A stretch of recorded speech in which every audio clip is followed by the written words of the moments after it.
and Facebook under the name Dialogue with Dozie. It doesn't work without you looking for your November the 3rd as we reboot the show.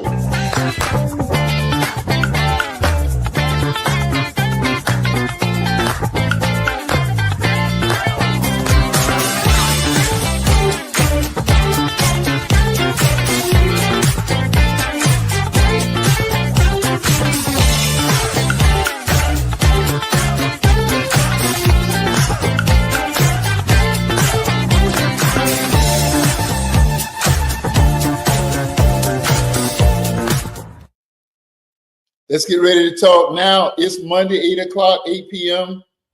Eastern Standard Time. Facebook and YouTube Live Dialogue with Dozie is on.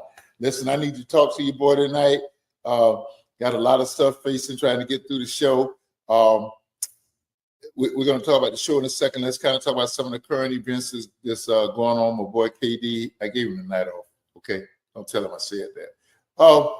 Tonight, the hot thing in the news is, and that's going to lead me to do some house, what they call it, house notes or whatever. We're going to talk about the show before we get into tonight's show. Today, Michael Cohen, the former president's fixer. Wouldn't it be nice to have a fixer? Wouldn't it be nice to have a fixer that when you act crazy, you got somebody to clean your mess up for you? Anyway, the former president's his official title was an attorney, but we all know him as a fixer. Michael Cohen actually was on the stand tonight. And this is the first time that he has been in a room with the Donald since he went to prison and since he's come back, and all of this stuff is going on. And he has written books about the former president and about his role in trying to clean up his mess. And so today they were just feet apart from each other, and the orange man had to sit there and listen to Michael Cohen give testimony against him. So on the highlights, and these are the essentials of the case.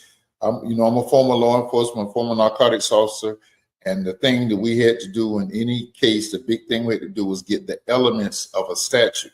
We had to cover the elements. It wasn't all the peripheral stuff, it wasn't all the fluff. It was about getting the elements of a case.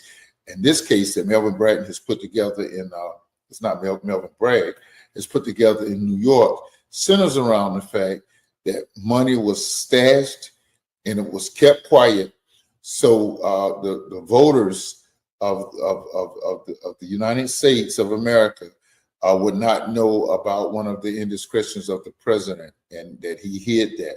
So that's a federal offense according to federal statutes, and nobody can prove that more than allegedly than Michael Cohen is. And so he starts his testimony doing that today. And of course, the defense has already started the smear campaign. They've come on and tried to prove, as they did with Stormy Daniels, they asked her, did she hate the president, the former president? They're trying to build a case that Cohen is out to get revenge. One of his books is called Revenge. And they're saying he's trying to get revenge by coming in and giving such damaging testimony.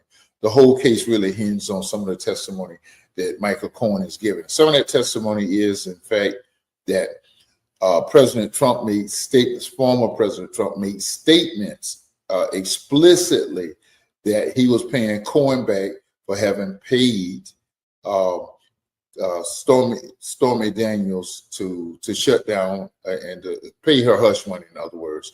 And the essentials are that Trump, the thing that the defense is trying to negate is the fact that Cohen knew about it. I mean, that Trump knew that this, in fact, was going on, that these were the proceeds payments. And some very interesting stuff came out today. There's a lot of interesting stuff, some very unseemingly stuff, very sordid details came out last week when Stormy Daniels was on the bench, but not the bench, but on the witness stand. But today, it's coming out that Cohen really idolized Trump. That he immediately, in fact, he was so happy to be hired by Trump that he never went back to his law offices that he was employed by, once he was employed by Trump. And this is one of the real crazy factors. This man apparently was not making enough money. He just didn't have this cash on hand. He put his house up for the $120,000 that were needed to make the payment, the hush money payment. And so he has tapes of where Trump is very openly saying and making it known that I'm paying him back, coin back in intervals for the $120,000 that he allegedly paid for the hush money to Stormy Daniels. So we got a lot of stuff going on.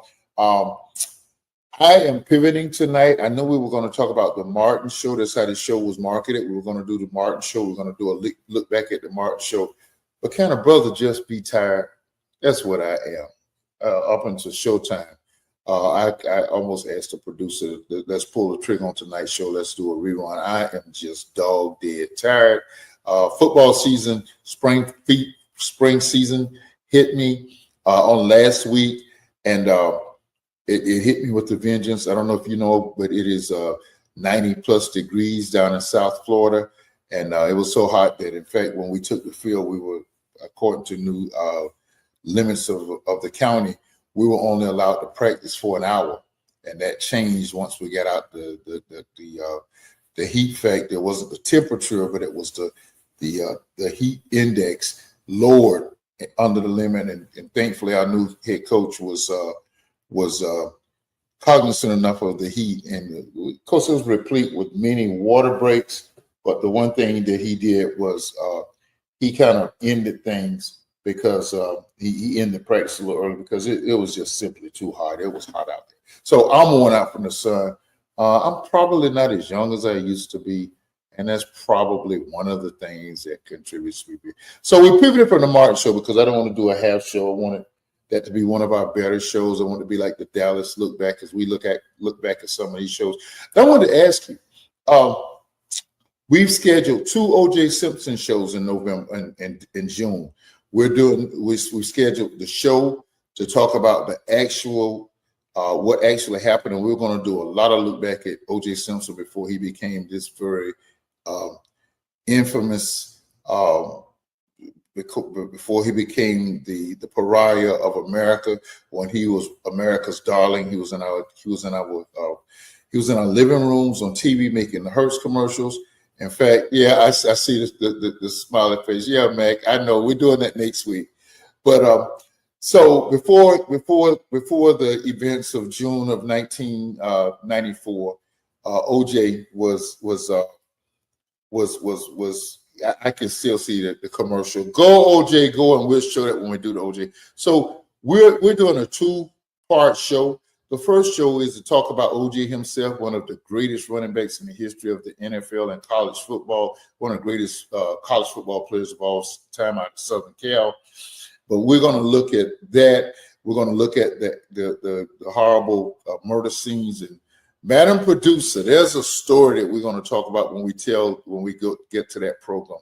Madam Producer, our oldest child, she's so innocent on the show. You guys just don't know. There was a police officer. I know I'm getting to the show in just a second. There was a police officer. He's probably about 6'8", a motorcycle cop that was on the scene there on Bundy Drive where Nicole was killed and where her apartment is located. And we were out there doing 94. The event, the tragedy occurred in June. We were there in August. And we asked him, could we take pictures? And he said, you can take all the pictures you want to, but you just can't stop. You can walk along the sidewalk, but you just can't stop. And that's what we were complying, just walking almost like a picket sign, walking back and forth, taking pictures, looking one time at unfortunately where the event took place, not the event where the scene was, and then going back and looking. All of a sudden, this officer made a traffic stop, and that traffic stop led to an arrest, Mac. And so he had to call in a unit to transport. So he ended up being tied up about an hour. Well, while he was tied up, so many people just took the liberty of just taking all kind of pictures. Madam Producer, who I think probably should have been about 14 or 15 back then, 94. Let's see, let me see if I can count up her. Yeah, she was about, about 13, 14 maybe, 13. She walked up right on the scene and took pictures because I also was tied up over in the street making the arrest. Then we looked again. She was like on the back porch, walking up Nicole's back steps and taking pictures all inside. Or we only still had those pictures. So that's something. She did some other things. The next year we went to Massachusetts, went to the Kennedy compound. Governor Dukakis and Ed Kennedy were hosting people for a convention bureau for the state of Massachusetts in the back of the compound behind the main house where Joe Kennedy and Rose Kennedy lived. And one of the bus drivers who drove a group of those people told her, "So you can just go up there." The Secret Service and everybody was there. But how about her? She actually walked up on the porch and took pictures right on Joe Kennedy's. So anyway, tonight's show. So the Martin show we're going to do next week, and if I have to tape, we'll do it next week. And we got some fun stuff to do with that show. But tonight we're going to look at, actually there are 8. We're going to discover Florida. There are 8 regions in the state of Florida. So I started saying we're going to do OJ part 1 and part 2. 1 week we're going to talk about little OJ background. We're going to show some of his stuff. A beloved actor, a commercial guy. Hertz Pitchman, and then we're also going to, unfortunately, talk about the murder itself, the eventual Bronco chase, and all of that. The next week, we're going to look at what at that time was the trial of the century. It was called the trial of the century. We don't know. Seemingly, it kind of lost some of its luster after this trial is going on in New York, but. We're going to take 2 weeks in June, which will mark the 30th anniversary of that horrific event night out in Brentwood, out in Los Angeles, and we're going to do that over in June. So just be ready for those 2 weeks. OJ's part 1 and part 2. I almost pulled a plug on those shows after his demise, but I think that was just too historic. This show captures culture, and that was one of the biggest things in the last 30, 40 years, and I think it would be remiss for us not to talk about it. Tonight, we're looking at, tonight is like a predicate. So I'm a retired school teacher. Tonight, it's almost as though I'm setting the groundworks for, it's as though I'm setting the groundworks for what will be recurring shows, We'll do them, maybe one next month, maybe one a couple months. But we're going to look at the 8 regions of our beautiful state, as Dr. Brace can say, the great state of Florida. Now, I'm probably more of a Floridian than I am an American, and I don't mean to sound unpatriotic. Unpatriotic, is that right? Unpatriotic, Mac. But I'm big on my state. When I didn't live in it, 13, 14 years that I lived out of state, man, I really appreciated what Florida was and what it meant. And I couldn't wait for the first opportunity to get back to the great state of Florida. It's not the same state it was back then because we got some lunatics running it right now. Did I say that? I'm sorry. I thought that we've been blessed to travel in the 50 states of the United States. I've been to every major city in America. The only 2 I haven't been to are Cleveland and San Antonio. I want to go to San Antonio. Cleveland, they used to call it the mistake on the lake. That's nothing I'll break my neck trying to get to. But I do want to see San Antonio at some point. But after traveling and seeing all of the natural beauty, particularly on the West, out in the last year, we did the golf trip out in Vegas, out in Utah. It was just gorgeous. We've gone through the Grand Canyon several times. But I still posit that Florida is the greatest state in all 50 of the United States. And so tonight, we're going to look, it's just like New York and California. Listen, Max, South Florida, Miami, or South Florida, period, is actually New York South. There's so many New Yorkers down here that when the Dolphins play down here, when the Knicks play down here, the Mets, but oh gosh, that when the Yankees are in Marlins Park, it's as though it's a Yankees home game. because there are so many New Yorkers down here. But tonight I want to set the predicate talking about the state. I want to talk about the 8 regions. I know we know North Florida, South Florida, Central Florida, but we don't know that actually the state is kind of divided by the tourist industry into 8 regions. And I'm going to list the 8 regions tonight.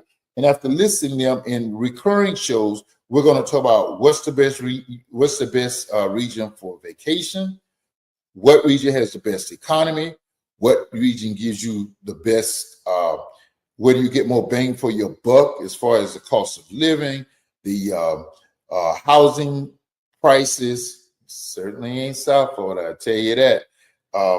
What's just the needs? What's the most overpopulated? What's the least populated? We'll do some shows and look at those things. But tonight I just want to set a predicate and talk about the 8 regions of the state of Florida. I think we'd be surprised to know how it's actually divided up. No more free advertisements until you sponsor this show. That company, you know what I'm talking about. Want to ask Madam Producer, if you don't mind, flash that poster up. That flash those. She might be mad and she might not do it, but anyway, flash the poster of the state of Florida, and I want to kind of cover these regions, and then we're going to go back and kind of talk about them, region for region. That poster I sent earlier, map of the regions and the parts of the state of Florida. Is it possible to get that up? Let's see. Let me do a little work here. If I have to resend it or whatever I need to do, I'll do that. I'm asking.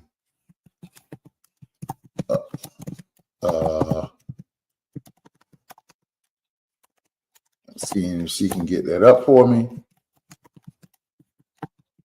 Okay. So until she do that, let me just go ahead and start talking about. Florida is divided into 8 regions, tourist-wise. And I'll tell you the site that I used. It was the Florida Travel blog. Thank you, ma'am. And it was the one that showed. So I want to start by listing the cities that kind of borders, so you'll know. The first part is Northwest Florida. Northwest Florida, and Northwest Florida really begins maybe 100 miles or so west of Tallahassee, and it covers the northwestern section of Florida. In fact, we like to call it the Panhandle. However, the Panhandle covers more than just that part of Florida. So Northwest Florida, the major cities in Northwest Florida are, and you guys don't know this, but I had to take Florida history and geography when I was in high school, and one of there's this city I knew about and learned about all these resources and things. You're going to think that I am a geography nut, and I probably am. Defuniak Springs is a nice tourist attraction over in West Florida, just west of Marianna. Marianna, of course, is where I think it's called the Dozie Center, which people around the state just knew it as Marianna. That's where a lot of people were sent juvenile delinquents, and the Miami Herald did an expose since we've been here. We've been here now about 25, 26 years. I think about the end of the last decade. Well, in 1999, I think they started a series where they really exposed all of the brutality that happened to the kids in that center over there. And I'll tell you the story about that on another show. But anyway, Marianna is kind of like the eastern border of the northwest section of Florida, and it runs all the way to Pensacola. And then down from that is on the Gulf. This is, of course, the Gulf of Mexico side. This is not the Atlantic Ocean side, which is on the east coast of Florida. Is Panama City, and Panama City and Fort Walton Beach have become great tourist attractions in the state of Florida. Panama City and Panama City and Fort Walton Beach. Now, when I was a policeman in Central Florida in Daytona, it was like the spring break capital. It was always back and forth between Daytona and Lauderdale for the spring break capital. I think Fort Lauderdale, Daytona is where they do Black Spring Break or something now that's kind of taking that over. But spring break, and of course, South Florida has done everything it can to kind of discourage spring breakers down here. Down in South Florida, Miami, particularly Lauderdale, kind of joined this year. But Fort Walton Beach and Panama City are two of the major spring break attractions in the state of Florida. If you don't know how much that pours into the region's economy, so many people come down. A lot of people just don't want to deal with college kids, and I get that. I was young myself when I was working law enforcement in that place, but that's a lot of money that pours into the economy from Fort Walton and Panama City, which have become main places for spring break in the state of Florida. It's on the Gulf of Mexico. And one thing about the west coast of Florida, or that region, the northwest Florida region, they have white sand beaches. And I tell you, they're not built up like East Coast beaches like Fort Lauderdale, Daytona, even Jacksonville. But I tell you, you can't beat that beautiful white sand.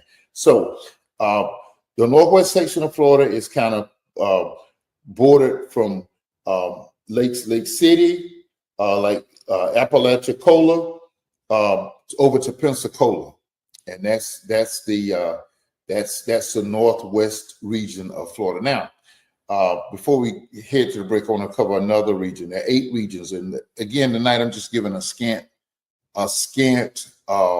review of them.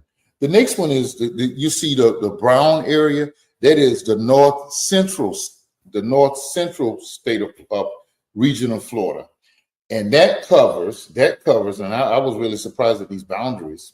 That covers the larger cities. Apalachicola, of course, is the border on the west now, and it goes all the way down south to Gainesville. It goes all the way down south to Gainesville, and it kind of stops on the east coast. The east Lake City is the eastern boundary. So just figure from Apalachicola to Lake City. The larger 3 cities are Tallahassee, Lake City, and Gainesville. Now, here's what's so funny about that region. When we start talking about the economy, those nights that we designate talk about the economy and where you most want to live and those kinds of things. The thing about that region of the state is that you have 4 major universities there. You got 4 major state universities there. You have the University of Florida in Gainesville. You have Florida State University in Tallahassee. You have FAMU in Tallahassee. Did I say 4? Okay, so I forgot that it actually stops. So there are 3 major universities. The previous region that we just covered, Northwest Florida. I know y'all think I'm like a geek to be talking about this. This stuff fascinates me though. The University of West Florida is over in Pensacola. Now, Pensacola is right on the Alabama line. You're just minutes from Alabama once you're in Pensacola. I do work over in Pensacola, and I've got a chance to become more acquainted with it in the last year or 2. Pensacola has the University of West Florida. But in that north central region, you have 3 of the major universities, state universities, are located right there in that north central region. You have Tallahassee, you have University of Florida, you have Florida State University, and you have FAMU located. Both of them, of course, being located there in Tallahassee. One other thing I forgot to mention about the northwest region of Florida is that the northwest region has has a large concentration of Air Force personnel. A large concentration of the Air Force is right there in Pensacola, Florida. Eglin Air Force. Eglin, I think, is in San Antonio. Let me see. Let's see where's Eglin Air Force Base. Okay. Once you engage Siri, you have to. Okay. Let me go to my other source. Let's see here. I'm just. If it's not Eglin, I know it's still one of the larger Air Force, one one of the largest Air Force places in the United States. Eglin is located in is it Pensacola? Yeah, Eglin is in Pensacola. Okay, one of the largest Air Force bases in the world, and one of the things that kind of lets me know their version of the Blue Angels was here this week in South Florida in Fort Lauderdale for the Air and Sea Show. In fact, two of those planes, their wings clipped, and thank God there was no disaster associated with it. So back to the North Central Florida.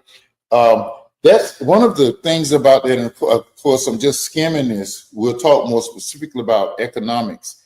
Florida is a big producer of pulpwood, and that's a large pulpwood region there, that Lake City region of Florida. Stark, Gainesville, all of that stuff. A large pulpwood area, and a lot of wood areas processed right there in that area of the state of Florida. Now, when I look at these areas of Florida, I start shivering. I'm not on camera, I don't think, but I start shivering because it's cold in those areas. It's not very, very Florida-esque to me. So it's not very Florida-esque to me. I start looking at them and I start shivering automatically. Tallahassee, I'll keep our son play for Florida for FAMU, and I can remember just how, oh man, I don't know how anybody can play football in that cold weather. But anyway, we came from Illinois, so certainly you can play in Florida. I think I'll say the other 6 regions to after the break so that I won't get. So let me introduce the next region. I was surprised at the boundaries of, and again, I'm using this is not any official, but this is just one of many agencies or travel people that have chronicled these to kind of help people with people moving to the state, and people are moving to Florida faster than any state in the union, of course.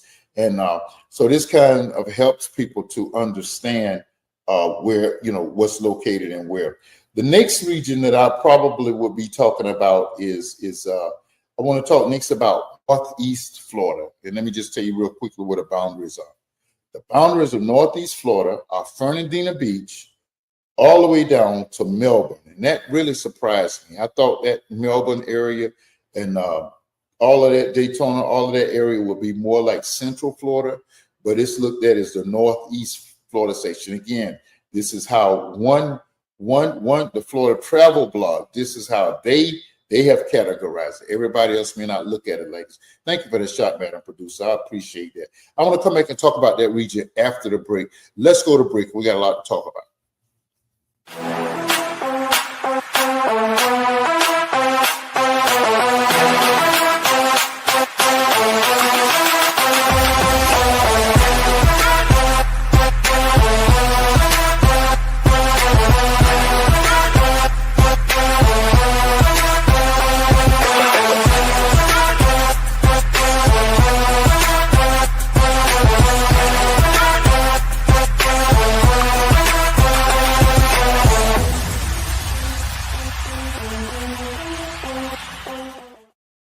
GoGigaWorld.com. Your virtual needs. You just saw it in the course. I don't have to say anything. I have to say this. You want to be a part of that, okay? GoGigaWorld.com. They have some awesome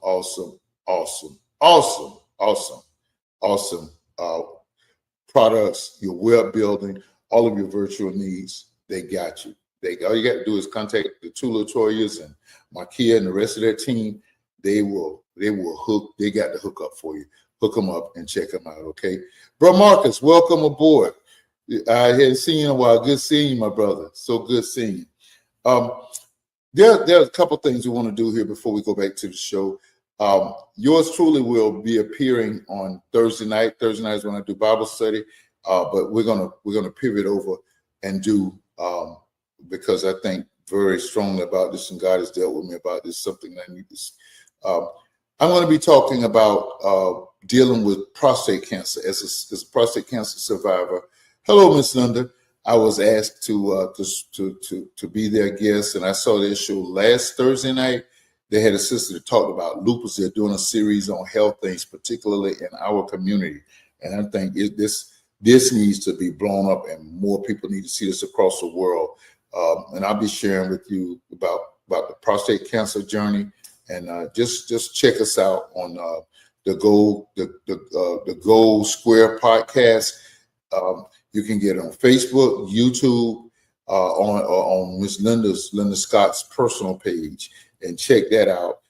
Thursday night, it comes on at 8 o'clock Central. 8 o'clock Central. I mean 8 o'clock Eastern time. I hope I'm right, man, producer. If I'm wrong, please correct me.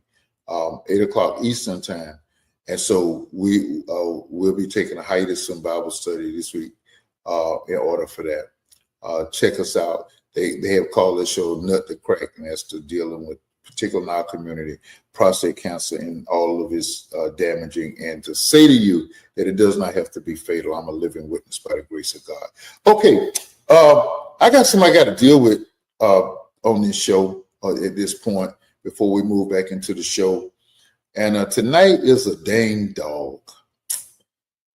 Oh my gosh. I still can't believe this.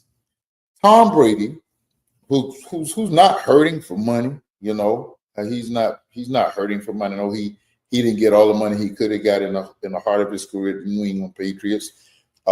He took a year off from football, and this year he's moving to the top broadcast team over at Fox. And I'm sure he's going to have a lot of interest in. They call him the GOAT. One night we'll do that as a show.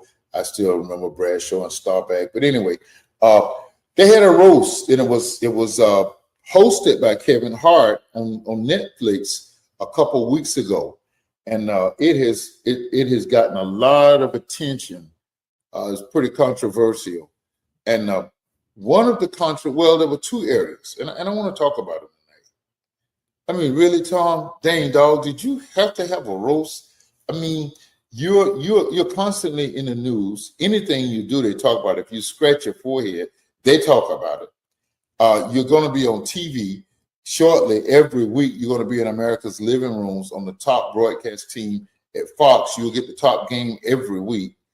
Dang, dog, a roast? Why did you need that? Who made money from this? What charity made money from this? I'm interested to know. But two things happened that shouldn't have happened. First of all, you mess with the mother of his children, Giselle. Dang, dog, that was totally unnecessary, uncalled for. And she was pretty upset about that. Dang, dog, shouldn't there be some parameters? If you're going to have a roast like that and you're going to talk about people, shouldn't the man's wife and kids been left alone? You had enough stuff to talk about Tom by yourself. Dang, dog, I don't know how much you're a part of this, Kevin Hart. I know you said that you're to be credited because you were a black man who brought a roast like this together, that brought out so many people, and somebody made so much money. But dang, dog, the man's wife and kids shouldn't have been left out of this. But this is the real killer. You made fun of a deceased ex-teammate of Tom Brady. He's an ex-Florida Gator. You all made fun about this. You made several jokes. There were 5 specific jokes about Hernandez, the man who was arrested for murder and sentenced to life in prison, and who hung himself after being acquitted of another murder case. And there were so many jokes, even from Julian Edelman and others, people that you wouldn't expect. Dang, dog, y'all really blew it. How can you make fun about a man who has a girlfriend left behind and a little baby, and his parents, not to mention his siblings and other loved ones? Dang, dog, you really dropped the ball. I brought those jokes, but I'm not going to talk about them because I don't want to give any vent to that. I remember the roast that used to come on Thursday nights, the Dean Martin roast. They're the best roast of all time, and I think Kevin Hart, that's what you guys are trying to duplicate. But dang, dog, you had absolute enough material to deal with without talking about Aaron Fernandez or Giselle or Tom's kids. Next time y'all do something like this, leave sensitive areas like this. Dang, dog. Okay, back at you. Oh, I had to have a little fun, but that was really kind of over the line. Saw a nice documentary on the Aaron Fernandez on last night. Okay, so the Golden Square podcast is 7 p.m. Central Time, but it's 8 o'clock Eastern Time. So that'll be Thursday night. And we may, Madam Producer, we may even share it to my page, or maybe the dialogues page if it can be done. So that's this Thursday night, 8 p.m. Eastern, 7 p.m. Central Time. Okay, back to these regions. We've covered two. I've just listed the Northeast region of Florida. The Northeast region goes from Fernandina Beach to Melbourne. So that covers the big cities that are covered in that are Jacksonville, popular cities, Daytona, and of course the Space Coast. All of the Space Coast, that's the yellow area that you see on the right side of the map. That's the northeast section of Florida. Jacksonville, my hometown, which has my partner's hometown, current hometown. It has, at one time, there were 4 naval bases in Jacksonville itself. 4 naval bases. I think there are now 2. I think since Cecil Field has been diminished substantially, and Mayport is still in existence. That's on the east coast of Jacksonville, over on the beach side of Jacksonville Beach. But it starts actually with Fernandina Beach. So Jacksonville bills itself as the gateway to the south, or the gateway to Florida. But actually, Fernandina Beach is the first. It's not right along 95, but it's one of the first areas you pass through. And of course, Fernandina, when I was getting ready to leave the state in the mid 80s, Amelia Island was just becoming really becoming a real player as far as part of the tourist industry. I think Kim, we have honeymoon there, and I have family members that have honeymoon there and have vacation there. My wife and the Madam Producer and our girls went out there a few years ago. So it's becoming a real major player.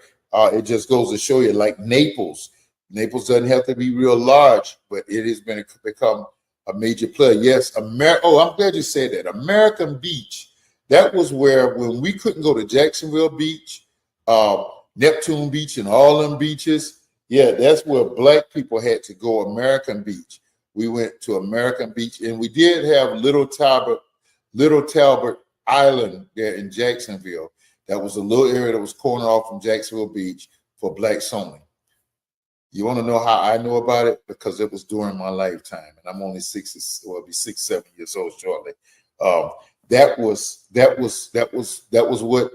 what we had to deal with in the great state of Florida. We were limited to American Beach in Fernandina, and Little Talbot Island off of adjacent to Jacksonville Beach. So that covers Fernandina Beach, Jacksonville, St. Augustine, Palm Coast, that's where Representative Shirley Chisholm and a lot of snowbirds came and built and retired there, a significant retirement community, and Daytona Beach. Daytona Beach, one of the former tourist capitals of the world.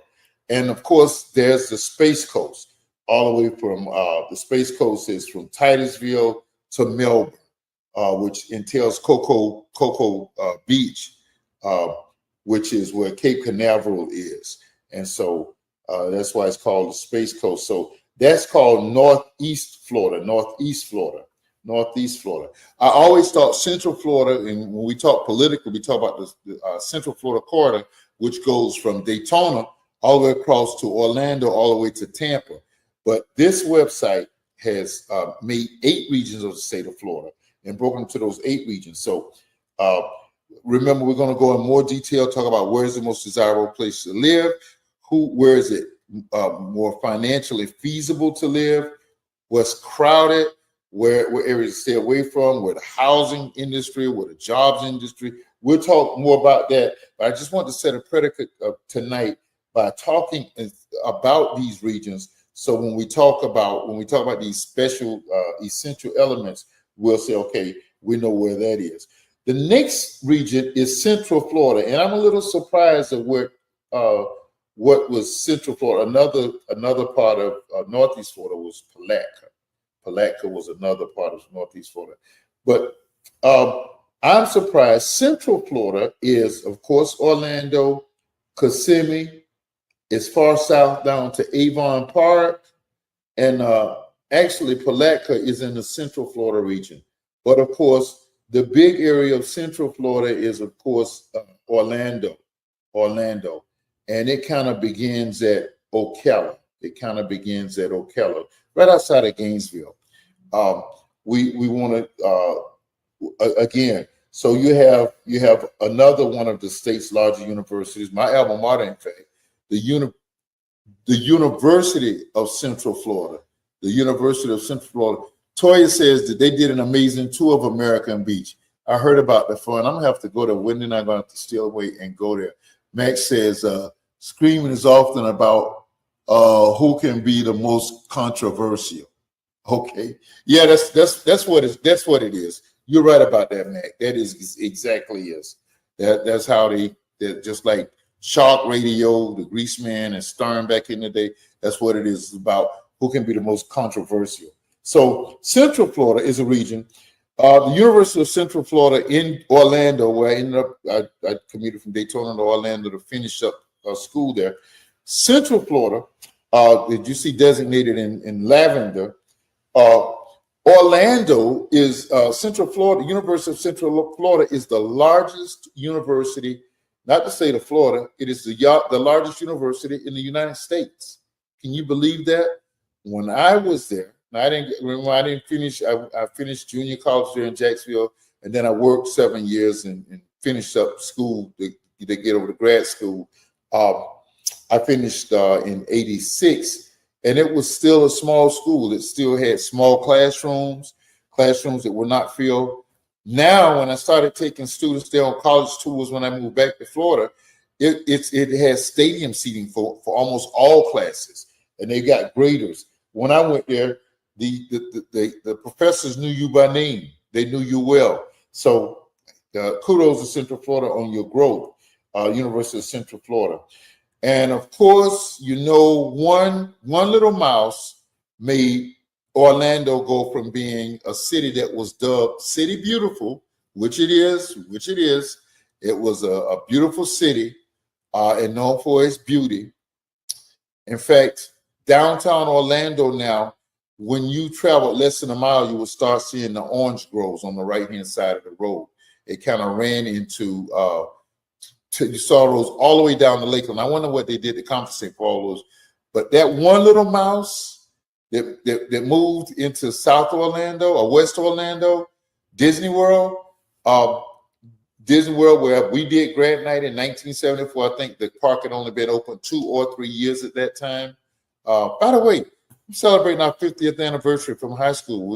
We're trying to have the organizers of that movement on either after the anniversary in a few weeks or before it.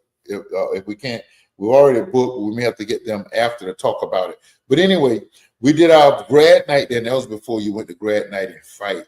That's what I learned. That's all grad night turned to in the state of Orlando. But once that one little mouse moved over to Orlando, every other kind of world moved there. SeaWorld moved there. Adventure World, Lego World, all of these worlds moved there. Now, this is not the show where we're going to talk about tourists and tourist attractions, but you know that Central Florida, Orlando, is the tourist leader of the free world. There is absolutely no city in any state in Florida that is concentrated where so much tourism is concentrated as it is Orlando, Florida. It used to be like that. LA used to be like that. Southern California had Universal and they had Marineland and all that. We have all of that on steroids in Orlando. That's another show. The next region we want to talk about is, so we've covered the Northwest region, Pensacola to not Port St. Lucie, but to Appalachia, we call North Central Florida, which is Gainesville, Lake City over to Tallahassee. Northeast Florida, which is Jacksonville is the largest city, of course, in that group. Fernandina Beach, Palm Coast, Daytona Beach, the Space Coast. And now we've just finished talking about Central Florida, where Orlando and Palatka and Ocala. Ocala is a significant place. There used to be a tourist place in Ocala that was called Six Gun Territory. Does anybody remember Six Gun Territory? That was right outside of Orlando, Ocala. Now Ocala is known. In fact, some of the guys, when we're putting together a golf tour somewhere before the summer ends, now it's known for the golf course. I can't tell you the name right now.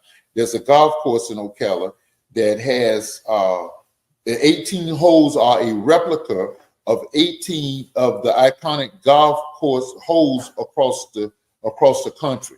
That's amazing. So you play one hole and it's a replica of that iconic course there in Sawgrass outside of Jacksonville. You play another course, it replicates a hole. You play another hole, it replicates the hole, that iconic par 3 over there that Tiger and everybody had a tough time with at the Masters in Augusta. So the one has it just has 18. So that's in Ocala and Palatka, and of course the biggest city there is Orlando.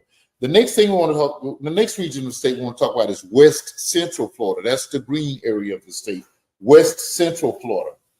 That West Central Florida is that's where Tampa is. Ugh. Everybody don't feel like that about Tampa. I just never thought a whole lot of Tampa. That's my dad's hometown, so I guess I better be cool. Tampa and St. Pete and Clearwater and all of those are the cities there. Of course, you know, Tampa is not quite inland. I mean, it's inland. It's not quite coastal. St. Pete is right there on the Gulf of Mexico, right on the Gulf. So these are the regions of these are the major cities there in West Central Florida. So far, where are the regions that you guys like? What do you like? I know where everybody's going to say, and I'm working my way to it. In fact, be to it in just a second. The next region we want to talk about is Southwest Florida. Southwest Florida. That's Bradenton. Normally, the Bradenton, Tampa, and St. Pete area are all clamped together there, but actually, this website picks up Bradenton. Is actually, they say Bradenton and Sarasota are right there in Southwest Florida. West Florida goes all the way down to kind of like the part of the Everglades and Bonita Springs. But the biggest city, the largest city is Fort Myers, Cape Coral, and all of those there. Sarasota, but the largest city there is Fort Myers. Fort Myers is, and of course, some of you may know, unfortunately, we know some people that were, this is some interesting stuff, isn't it, Marcus? I guess I'm glad you guys are keeping me back from feeling like I'm some kind of geek, because this stuff fascinates me. Unfortunately, the last big hurricane that struck our state left a devastating effect over there on that southwest region, that southern region, Fort Myers and Cape Coral and those places. And they really kind of wiped out. We had friends that we just met on a cruise in 2021, November 2021. We met some good friends that lived there, and they have just returned. Their home had to be totally rebuilt. It was leveled. And we know people, our work in Faith in Florida has reached out to some people over there. Our hats go out to them. We know what it's like living in South Florida to experience the devastating effect of hurricanes. And they are just, because they suffered billions of dollars of damage there in primarily Cape Coral and Fort Myers due to that hurricane 2 years ago. As I say, part of the Everglades are there over in southwest Florida. Cape Coral is a nice ritzy community. And one of the sleeping tourist attractions there is Naples, Florida. Naples is kind of a ritzy area, but it has a significant touristy part of it, and it's right along I-75. One thing that I did not mention was one of the more significant tourist, I mean, one of the most significant um, areas of Florida is outside of Ocala, and I meant to mention when I talked about Ocala, is the Villages. The Villages is, I don't know what, 50,000 people. It's a retirement community, and it's not like we think, okay, Florida retirement, old people that are in their 70s and 80s. No, people who recently retired, and not just from Florida, all over the nation come down. In fact, from people we knew from Orlando, I mean, from Illinois, live there in the Villages. That's just around the Ocala area, between Ocala and Orlando region there, the Villages, a very well-known section and a ever popular place there. We're down to the last two, and I'm going to do my home region now. Where I live is Southeast Florida. Yay for the bottom. Most of us call it, back in the day, we call it the dirty South. That's Southeast Florida, which is bordered. It starts in the Okeechobee region, and it comes all the way down to Homestead. You know, Homestead was where the most devastating hurricane struck down here in the 90s, and the Air Force Base and everything, which is just annihilated down there. But from Okeechobee all the way down to Homestead and Kendall, that region. So Southeast region has Fort Pierce is a part of that.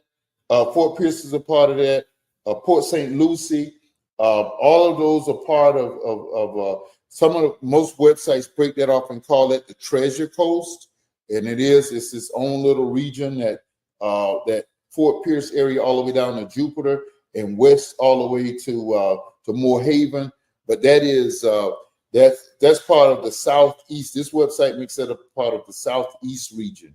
I know when I'm on the road and traveling home, once I get over to Fort Pierce, and you can transfer from 95 over to Orlando, over to the Turnpike, I know I'm almost home and I'm excited to be here. Coral Springs, Palm Beach, Jupiter, that was Burt Reynolds' hometown. A lot of the rich and famous still live there in Jupiter. Palm Beach, Delray, Boca, another ritzy area, Pompano, Hollywood, Fort Lauderdale, Hialeah, Miami Beach, Kendall, and Homestead. And Fort Lauderdale and Palm Beach and Miami are kind of like the well-knowns. In fact, do we share TV? No, Miami shares TV and radio with together, and then Palm Beach shares some of those stations with the Treasure Coast.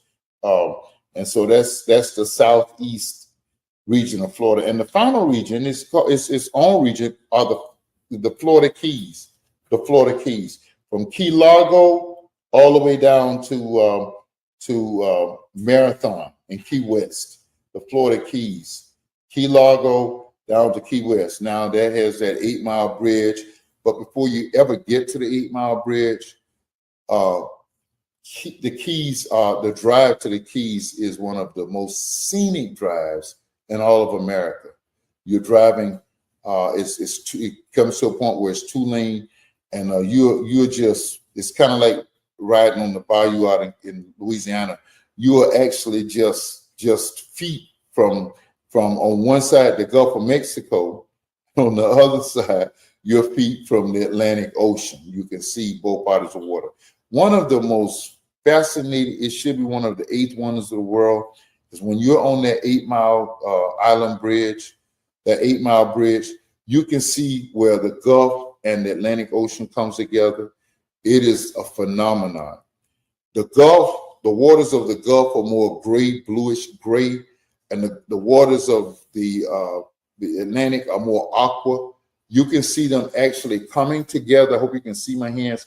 They come together, and there's a street. They don't intermerge.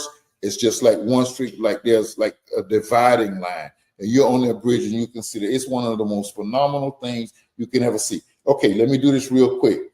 And Key West, again, one of the greatest drives in all of America. You certainly you can't come to Florida and not designate time to go down. Let me go. So The Florida Keys is its own region. Southwest Florida, highlighted by Naples and Fort Myers. Southeast Florida, highlighted by West Palm Beach, Fort Lauderdale, Miami Beach, of course, the great tourist attraction, South Beach.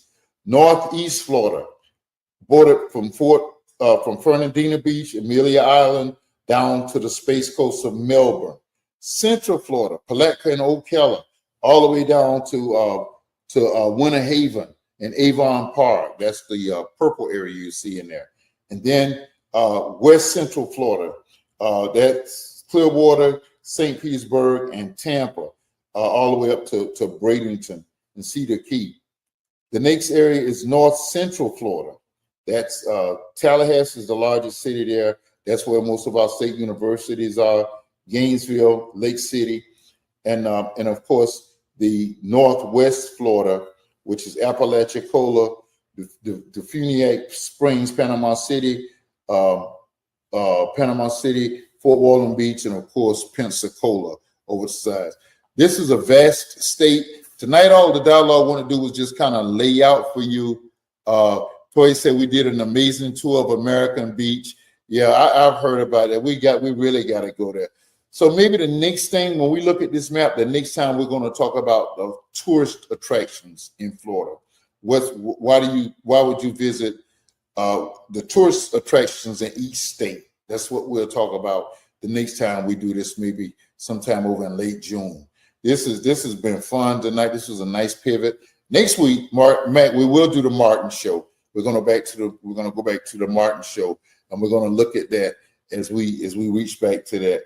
Any questions that you have about the regions of Florida, if you'll put them on the Facebook page, I'll come back. Oh yeah, Mac, thank you. How could I? Mac says, don't ever forget the great athletes of Florida. I remember when I was in grad school in Louisville, Kentucky, and I had a good friend out of Montgomery, Alabama, and he said to me, he said, "Yeah, you one of them Wilbur Marshall N-words from South Florida."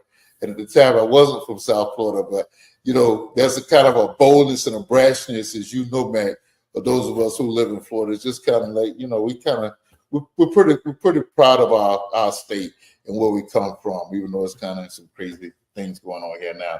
But this has been so much fun orienting you. And when we come back the next time, we will talk about the tourist attractions in the great state of Florida, as Dr. Bracy would call it. Dialogue with Dozie, we are out.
Monday,